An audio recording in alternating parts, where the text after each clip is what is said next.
السلام علیکم ناظرین، آپ دیکھ رہے ہیں پروگرام دو ٹوک۔ میں ہوں کرن ناز۔ جس کا ذکر عبادت، جس کو دیکھنا عبادت، جس کے ساتھ ساتھ چلے حق، جس کی پاکی کا گواہ خود رسول خدا، جس کو ستانا نبی کو ستانا، جس کے جود و سخا پر آیت گواہ، جس کی طہارت کا اعلان حدیث قصہ، جس نے حالت رکوع میں کی زکوٰۃ ادا، جو شب ہجرت تلواروں تلے سو گیا، جس پر ہو میری جان فدا، وہ ہے میرا مشکل کشا، میرا مولا علی۔ آج 13 رجب المرجب، وہ مبارک دن جب آغوش مصطفیٰ میں ابو تراب آئے، بندگان خدا کو خلیفہ، اہل ولا کو مولا، ید اللہ من اللہ، عین اللہ، وجہ اللہ، لسان اللہ، اسد اللہ، فاتح خیبر، حیدر کرار، باطل کے لیے تھا جو شعلہ بار، امیر المومنین، امام المتقین، ریاست مدینہ کے چوتھے خلیفہ۔ حضور نے کہا جسے بہترین بستر مرگ پر بنا جو امین، جس کی شادی کا فیصلہ ہوا عرش برین، 40,000 فرشتے تھے حاضرین، جس کی عداوت ہے قابل نفرین، ذہانت میں بے مثال، بہادری اور شجاعت میں باکمال، چیف جسٹس آف ریاست مدینہ، پروردہ آغوش مصطفیٰ، وارث علم الانبیاء، سپہ سالار لشکر مصطفیٰ، روحانیت کا شہنشاہ، عرب و عجم کا بادشاہ، ہر خاص و عام ان کے در کا گدا، جس نے بدر و احد جیسی سخت ترین جنگوں میں پرچم اسلام لہرایا۔ محبت و الفت کے اس سفر کو اما عائشہ رضی اللہ تعالیٰ عنہ نے یہ کہہ کر کوزے میں سمو دیا کہ اللہ کے نبی عورتوں میں سب سے زیادہ حضرت فاطمہ الزہرا اور مردوں میں سب سے زیادہ حضرت علی سے محبت کرتے تھے۔ نبی پاک صلی اللہ علیہ وآلہ وسلم نے ریاست مدینہ کے ذریعے جس حقیقی فلاحی ریاست کی بنیاد رکھی تھی، مولا علی شیر خدا نے اپنے عہد و خلافت میں اسی روش کو بطور جاری رکھا۔ بطور امیر آپ نے کبھی دارالامارہ میں قیام نہیں کیا، بلکہ یہاں غربا کو رہائش دی اور خود اپنے کچے مکان میں ہی رہے۔ قومی خزانے سے، حکومتی خزانے سے ایک پائی اپنے اہل خانہ کے لیے یا اپنے لیے کبھی خرچ نہیں کی۔ کئی بار تو نوبت یہ آ گئی کہ کپڑے اور غذا خریدنے کے لیے آپ کو اپنی تلوار اور زرہ تک فروخت کرنی پڑ گئی۔ چشم فلک نے وہ نظارہ بھی دیکھا کہ مسلمانوں کا خلیفہ جو کی روٹی پانی میں ڈبو کر کھاتا تھا، اور روٹی بھی جو اس قدر خشک اور باسی کے ہاتھ سے ٹوٹتی نہیں تھی۔ آپ اسے زانوں سے دو لخت کیا کرتے تھے، اور جب کسی نے حیرت سے پوچھا کہ یا امیر المومنین، آپ روٹی کے خشک ٹکڑے کھا رہے ہیں، تو فرمایا رسول خدا صلی اللہ علیہ وآلہ وسلم اس سے بھی زیادہ سوکھی روٹی کھایا کرتے تھے، اور میرے کپڑوں کی بنسبت زیادہ کھردرے کپڑے پہنا کرتے تھے، اور اگر میں نے حضور کے طریقے کو چھوڑ دیا تو ڈر ہے کہ میں ان سے بچھڑ جاؤں گا۔ البتہ خود جو کی روٹی کھانے والا اور پھٹے ہوئے جوتے کو سی سی کر پہننے والے حاکم کا رعایا کے لیے دستور یہ تھا کہ مسکینوں کو تلاش کر کے ان کو سوال سے بے نیاز کرتے تھے، غریبوں کو تلاش کر کے ان کی حاجتیں پوری کرتے تھے، اور پھر جب رات گہری ہو جاتی تو دیگر امور سے الگ ہو کر عبادت میں مشغول ہو جاتے تھے۔ آپ کی شہادت کے بعد فقراء اور مساکین کو علم ہوا کہ تاریکی شب میں ان کی مدد کرنے والا، بوریاں اپنی پشت پر لاد کر اناج بانٹنے والا تھا کون۔ حکومتی مجبوریوں یا سیاسی مصلحتوں کی آڑ لے کر نہ ہی بیت المال سے غیر مستحق افراد میں وظیفے بانٹے، نہ ہی اپنے لیے تحائف سمیٹے۔ بیت المال سے خاندان نوازی کی روایت بھی قائم نہیں ہونے دی، حتیٰ کہ اپنے ہی بھائی کے سوال کرنے پر گرم سلاخ آگے کر دی کہ اگر تم یہ نہیں پکڑ سکتے تو میں تم کو نواز کر خود کو مشکل میں کیوں ڈالوں۔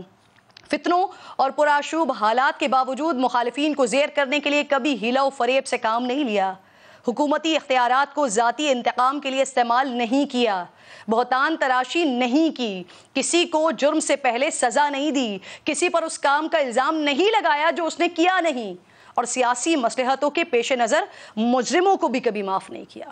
صوبے کی گورنری کے لیے اپنے خاندان اور قبیلے کو ترجیح دینے کے بجائے اہل افراد کی تقرریاں کی، خیانت کاروں کو عہدے سے دور رکھا، اور جنہیں منصب دیے ان کی کڑی نگرانی بھی کی، مواخذے بھی کرتے رہے۔ جس طرح دوسروں کے احتساب میں سخت تھے، ویسے ہی اپنے قانونی اور عدالتی معاملات میں بھی برابری کے قائل تھے۔ حاکم وقت اور امیر المومنین ہونے کے باوجود قاضی القضاء، جس کو موجودہ زبان میں چیف جسٹس کہا جاتا ہے، ان کے سامنے ایک عام فرد کی حیثیت سے جاتے تھے، بار بار طلبی پر حاضر ہوتے۔ قاضی امیر کے عہدے سے مروب نہیں ہوتا، اور امیر بھی فیصلہ اپنے خلاف آنے پر اسے خوش دلی سے قبول کرتے۔ اے مملکت خداداد پاکستان کے حکمرانوں، کیا علی المرتضیٰ کی پیروی کرو گے؟ ان کے طرز حکمرانی کو اپناؤ گے؟ ورنہ جن حالات میں 70 سالوں سے ہیں مزید 70,000 سال بھی رہ سکتے ہیں۔ امید اور دعا یہی ہے کہ اللہ مجھ سمیت تمام اہل منصب کو خلفائے راشدین اور اہل بیت و اطہار کے طریقہ کار پر چلنے کی توفیق عطا فرمائے۔ آغاز کرتے ہیں پروگرام کا۔ تو ناظرین، قومی اسمبلی کو چھوڑا، پنجاب اور خیبر پختونخوا اسمبلی کو توڑا، حکومت چھوڑ کر سڑکوں پر آ گئے، سب مل کر جیل جائیں گے۔ خان صاحب کارکنان کو ایک کے بعد ایک سرپرائز دیتے آ رہے ہیں۔ گزشتہ 1 سال میں عمران خان نے جب بھی کوئی فیصلہ کیا، سیاسی طور پر خود کو کمزور کیا ہے۔ 10 ماہ کے دوران ناظرین، خان صاحب پر ایک کے بعد ایک نیا مقدمہ بنا ہے، کئی رہنماؤں کو جیل کی ہوا کھانی پڑی ہے، مبینہ تشدد سہا ہے، پھر کوئی خاموش ہو گیا تو کسی کا میڈیا کے سامنے ضبط ٹوٹ گیا۔ خان صاحب کے واحد اتحادی پرویز الہی صاحب نے مسلسل سمجھایا تھا کہ خان صاحب اسمبلیاں نہ توڑیں۔ 25 مئی کا ذکر کر کے مستقبل کا نقشہ بھی انہوں نے کھینچا تھا، لیکن اس وقت یہی رہنما آگے بڑھ بڑھ کر پرویز الہی کی مخالفت کر رہے تھے، اور اب نوبت یہاں تک آ گئی ہے کہ رہنما رو رہے ہیں۔ شیخ رشید جو ہتکڑی کو اپنا زیور اور جیل کو اپنا سسرال کہا کرتے تھے نا، ان کے خلاف ایک نئی 4 FIRs درج ہو چکی ہیں۔ عدالت نے آج شیخ رشید کے مزید جسمانی ریمانڈ کی درخواست کو مسترد کرتے ہوئے انہیں جوڈیشل ریمانڈ پر جیل بھیج دیا ہے، لیکن شیخ صاحب دوسرے کیس میں کراچی لے جا کر قتل کے خدشے کا اظہار کر رہے ہیں۔ دوران حراست تشدد اور بیجا تنگ کرنے کے الزامات شیخ صاحب لگا رہے ہیں۔ شیخ صاحب کی پیشی کے دوران سامنے آنے والے مناظر obviously بالکل بھی اچھے نہیں ہیں۔ سیاسی مخالفین کے ساتھ اس طرح کا طرز عمل کسی بھی صورت قابل ستائش تو نہیں ہو سکتا۔ جمہوری رویہ اپنانا چاہیے، اقتدار ملنے کے بعد اقدار کو تو نہیں بھولنا چاہیے، ورنہ وہی کاٹنا پڑے گا جو بویا جا رہا ہے۔ کل تک PDM والوں کی گرفتاریاں ہوتی تھی اور آج PTI والے جیل جا رہے ہیں۔ کل تحریک انصاف سے کہا جاتا تھا کہ دن بدلتے رہتے ہیں، ایسا نہ کریں، یہی کچھ خود بھگتنا پڑ سکتا ہے۔ آج PDM سے کہیں گے ایسا نہ کریں، کیونکہ گرفتاریوں میں اچانک سے تیزی آ گئی ہے۔ گزشتہ 10 مہینے سے ناظرین ملک میں PDM برسر اقتدار ہے، شہباز شریف صاحب وزیر اعظم ہیں، لیکن مریم نواز صاحبہ کہتی ہیں کہ ان کی حکومت تو 28 نومبر کے بعد شروع ہوئی ہے۔ اگر یہ حکومت آپ کی نہیں تھی تو پھر کس کی تھی؟ کیا شہباز شریف صاحب ڈمی وزیر اعظم تھے؟ اسحاق ڈار ڈمی وزیر خزانہ بننے کے لیے لندن سے پاکستان تشریف لائے تھے؟ حیران ہوں میں۔ پاکستان میں جمہوریت ہے، سیاستدان برسر اقتدار ہیں، لیکن کہتے ہیں اختیار ان کے پاس ہے نہیں۔ سنیے ذرا کہ کل عمران خان صاحب بھی اسی طرح کا کچھ رد عمل، اسی طرح کا کچھ تاثرات دے رہے تھے۔ تو آج کی تمام پولیٹیکل ہیپننگ پہ بات کرنے کے لیے پروگرام میں آج مجھے علی گوہر بلوچ صاحب پاکستان مسلم لیگ نون کے رہنما جوائن کر رہے ہیں، قادر مندوخیل صاحب پاکستان پیپلز پارٹی سے مجھے جوائن کر رہے ہیں، اطہر کاظمی صاحب سینئر اینالسٹ ہیں مجھے جوائن کر رہے ہیں۔ آپ تینوں کی شکر گزار ہوں۔ اس کے ساتھ ساتھ شیخ رشید صاحب کے بھتیجے شیخ راشد شفیق مجھے پروگرام میں جوائن کر چکے ہیں۔ آپ تینوں کی اجازت سے ذرا آغاز ان سے ہی گفتگو کا کرتے ہیں۔ بہت شکریہ راشد صاحب، السلام علیکم۔ سر، شیخ صاحب تشدد کا الزام لگا رہے ہیں، وہ کہہ رہے ہیں کہ ان کو کرسی سے باندھ کر رکھا گیا، موبائل کا پاسورڈ بھی مانگا گیا، بڑا الزام ہے کہ آپ لوگ میڈیکل کی درخواست کریں گے؟ اور جس طرح کے الزامات شیخ صاحب لگا رہے ہیں یہ سب کر کون رہا ہے؟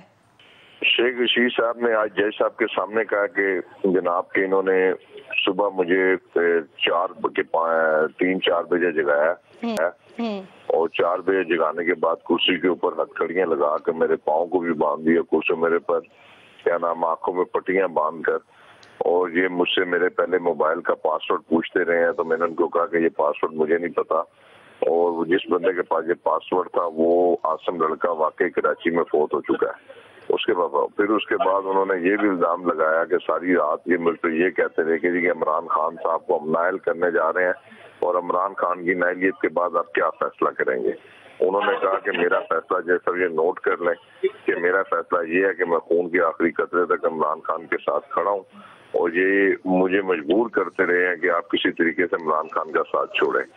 تیسرا انہوں نے یہ الزام لگایا کہ یہ مجھے تیسری درخواست کی کہ میرا میڈیکل کروایا جائے کہ میرے پاؤں اور ہاتھوں پر خون کے نشانات ہیں، اور جس طریقے سے بے دردی اور بربریت کے ساتھ انہوں نے ساری رات ان پر ظلم کیا، ان کی حوصلے عزم تھے۔ اور آج واپسی پر جاتے ہوئے جو تمام چینل ویڈیو دکھا رہے ہیں، 73 سال کا ایک سینئر پارلیمنٹرین جس کو 4 سیڑھیوں سے جس طرح دھکا دے کے نیچے گرایا گیا ہے، اور وہ پولیس کے ساتھ بیچاروں کی ٹکر ہوئی ہے، اور وہ آپ ویڈیو پوری دنیا دیکھ رہی ہے۔ کیا جمہوریت میں اس طریقے سے ہوتا ہے؟